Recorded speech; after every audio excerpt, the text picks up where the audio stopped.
Hello again to another Anga Color Reacts. Today we'll be watching 10 sci-fi movies that had no right to be this good from What Culture. I do watch a lot of What Culture, so you're gonna see a lot of reactions, I guess. And I do love science fiction, in writing and on movie and on TV. So, yeah, I'll probably be doing a lot of reactions about science fiction. So let's just jump in and just see what's going on. I see Blade Runner 2049, so I think that was a very good movie. I really enjoyed it. I think it was made very well, and I don't understand. I think it didn't deserve the flop that it got. It just started. You ever come across a movie that instantly makes you think, nah, there's no way that's gonna be good? Or maybe not even that, just something you go into with no expectations and then end up getting blown away altogether. These are some of my favorite Dread movie was absolutely experiences, awesome. and the I love that sci-fi genre movie. has pulled off this feat a surprising number of times, defying the That's odds with Terminator 2, filmmaking isn't it? techniques that push boundaries and, in Yeah, more than Rogue one One was example, absolute. blow your Alien mind. 3 I'm Ewan, theme, this is guys! What Culture, and here are 10 My favorite sci-fi Alien movie. movies that had I've seen it no so many right to times. be this good. Number 10. Predestination. Predestination The one I haven't continues to seen. fly under the radar of most movie-going lovers, who are sadly unaware of the stunning quality of this 2014 sleeper hit. It's a fab movie. The performances of Ethan Hawke and Sarah Snook in a superb breakout role are great, while the story possesses plenty of jaw-dropping twists. At times, Predestination is a hauntingly introspective exploration of the notion of identity.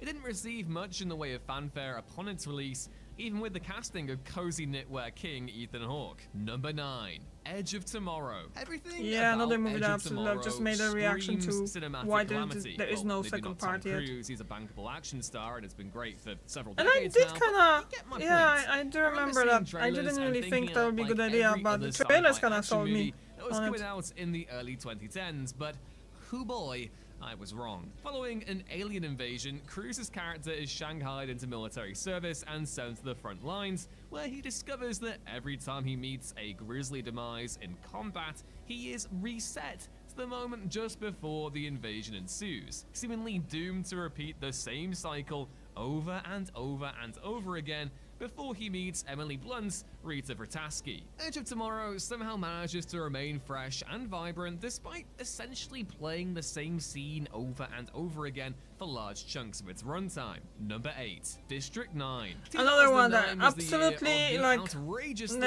I'm not expensive watching that. sci-fi And then outing. eventually, James like a Cameron's few years Avatar after it hit came out, I screens watched, in and I December, loved it too. utilizing 3D Although- technology to bring the gorgeous world of Pandora to life for the very first time. The film commanded a budget of nearly This is Avatar, though. $250 million, which is a lot of smackaroos. Step forward There you Neil go, yeah. Blomkamp's District 9. Filmed on a comparatively modest budget of $30 million and shot entirely on location in South Africa, District 9 was released 4 months prior to Avatar and blew away the sci-fi status quo. The film's premise revolves around a UFO arrival, swiftly morphing into a meditation on apartheid, expertly guided by Yeah. Sharlto Copley in a captivating lead performance. The way how they were Following treating a them is wildly just successful really campaign of viral marketing, Blomkamp's picture was critically acclaimed, receiving 4 Actually, Oscar really good noms, movie. including one Not for just Best as a Picture. science fiction, Number but it's 7, just as a Blade Runner 2049. commentary on the You could have been society, I forgiven for think. thinking that Blade Runner 2049 was just cashing in on the supreme reputation of Ridley Scott's masterpiece original, as well as the legacy sequel trend that gripped us all in the mid-2010s when it released in 2017. However, while It's it already falls 27 way, that was really way short 6 of years? Scott's original, Guys. it's still one of the best legacy sequels we've ever gotten. Director Denis Villeneuve has proven a sci-fi master over the last decade, and his skills were put to good use in Scott's world. Villeneuve also benefited from the talents of Roger Deakins, I'm just after who reading shot some of his the best compositions to the movie. Do Android The original Blade Runner Dream is About such Electric an Sheep unsurpassable by watershed moment for Philip K. Dick. science fiction as a And genre. it's It's much impossible different, but to there are some even things that envision there are a in the sequel movie. doing justice to And the original premise, it was but interesting do so in Blade Runner read, like, to 2049 kinda see largely that. does. It's To even be I'm mentioned talking about the among the same first Blade company Runner. as Ridley Scott's groundbreaking initial outing, at least the final cut, let alone be compared favorably with it, is praise of the highest order. Number 6, Alien 3. Whoa, wait, yay, nice shooting text, just give me a second. I'll explain. Alien 3 has a bit of a controversial reputation, suffering the misfortune of following two of the greatest sci-fi films ever made in Ridley Scott's Alien and James Cameron's Aliens. It also kicked off things on a darker note than its predecessor, robbing Ripley of Newt and Bishop before audiences had time to make a butt dent in their cinema seats. This was never going to endear the film like the sci-fi I think greats of the previous that movie decade, is really but good. hear me out. I can watch it Alien every time. 3 I cannot is watch any actually Aliens, way but better I've seen than it it so has many times. any right Mostly to be, because I was, given its like undercutting 90s, intro so I actually had and that recorded from well-documented TV on the behind-the-scenes VCR. troubles. Directed by And a for some then reason, young the David Alien and Fincher, Aliens who has weren't all really but played that disowned the often. film in the years since. Alien But 3 still. went through a protracted production that saw scripts from the likes of William Gibson and David Twohy, among others, with the first teaser notoriously teasing that the film will be set on Earth. But despite abandoning this objectively cool premise, the battles between Fincher and Fox, him disowning the movie, and that gutting intro, And we have Alien 3 Tywin is Lannister good. in It's here an too. unyieldingly bleak movie and thoroughly anti-80s, but that's what makes it so good. Number 5. Star Trek Beyond. Even as someone who liked the 2009 Star Trek reboot, I'll be one of the first to tell you that Trek it wasn't. J.J. Abrams' stylish, action-heavy approach to Trek was a massive departure from the more contemplative, slower-paced big-screen adventures from the 1980s. Well, I enjoyed The those movies. 2013 follow-up, Into Darkness, departed even further from the source and didn't yield the best results, with Benedict Cumberbatch a literal pale imitation of Ricardo Montalban's Khan from the second Star Trek film. By the time Beyond came around and Not that- Abrams had started I mean, playing I with watched his Star kind of Trek, Star Wars but, toys, like, we just it's fair to finished say that Picard, expectations weren't exactly but massive. Beyond I don't is know that much. I actually think there's too great. much of Directed it by to me Fast to kind of and say, Furious yeah, I've veteran watched Justin everything, Lin, and because with a there's so story many co-written shows by Scotty Starr, Simon and Pegg, and Doug Jones. movies as well. Beyond tapped into the charm But of I enjoyed that Roddenberry's one. original series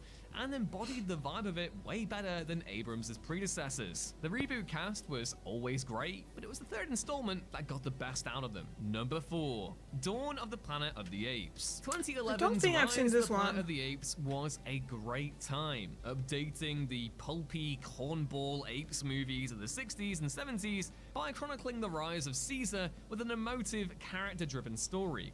Rise was good, but there was absolutely no reason for its follow-up, Dawn, That man to was kick playing, things up a notch sheriff in as Silo. much as it did. And I was like, Directed can't by recognize Matt his Reeves, face. Dawn married Rise's character-driven formula with a gloriously authentic apocalyptic setting, with the last vestiges of humanity dealing with the repercussions of the previous film's monkey uprising and the radicals that have Woody risen in its Harrelson? wake. Andy Serkis is better than ever as Caesar, with Jason Clarke, Yeah. Gary Oldman, and Toby Kebbell also highlights. Number 3, Dredd. Dredd. Given the Not this disaster one. that was the I Am the Law Sylvester Stallone Judge Dredd film from 1995, it's understandable why some would have exercised caution when a Carl Urban-led No, reboot was this is announced really at the good. turn of the last decade. I can Here's watch it the every thing, time as well. Dredd There is is no a that satirical, blood-soaked cinematography drama of or a those sci-fi outing. like a slow And down Urban thing when is they're on pitch taking the perfect drags in and the role. stuff. Dredd Awesome. effortlessly combines a thrilling story with a sustained atmosphere of white-knuckle tension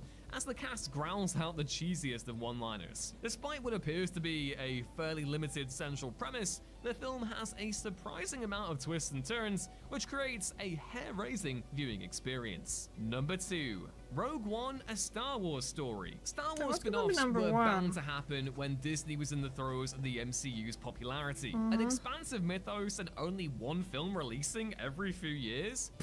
Kevin Feige will be looking over at Lucasfilm during all of that and saying, those are rookie numbers. You gotta punch those numbers up, which I imagine is how the Star Wars story movies came about in the first place. We only got 2 of these spin-offs, Gareth Edwards / Tony Gilroy's electrifying Rogue One, a Star Wars story, which depicted how the rebellion stole the plans of the first Death Star, and Solo, a Star Wars story, a prequel movie that showcased a young Han Solo years before he met Luke, Leia, and Obi-Wan in the events of A New Hope. Both of these films were pretty much the most unnecessary things ever, and both had massive behind-the-scenes production issues involving changed directors and significant reshoots.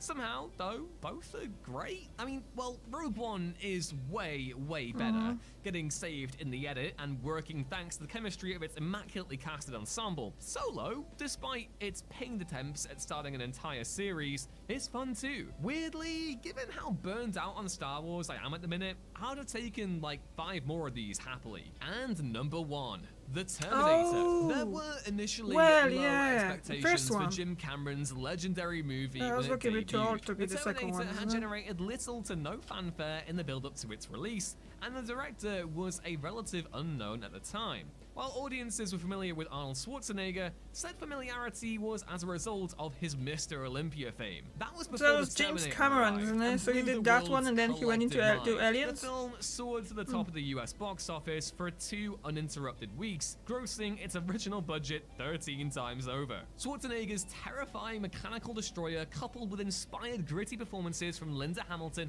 and Michael Biehn, make for utterly compelling viewing across an adrenaline-soaked 107 minutes. The Terminator is one of those movies that you're unable to take your eyes off of for even a single second. With no credible lead or established director to speak of, this venture had no right to be the phenomenon it eventually ended up being.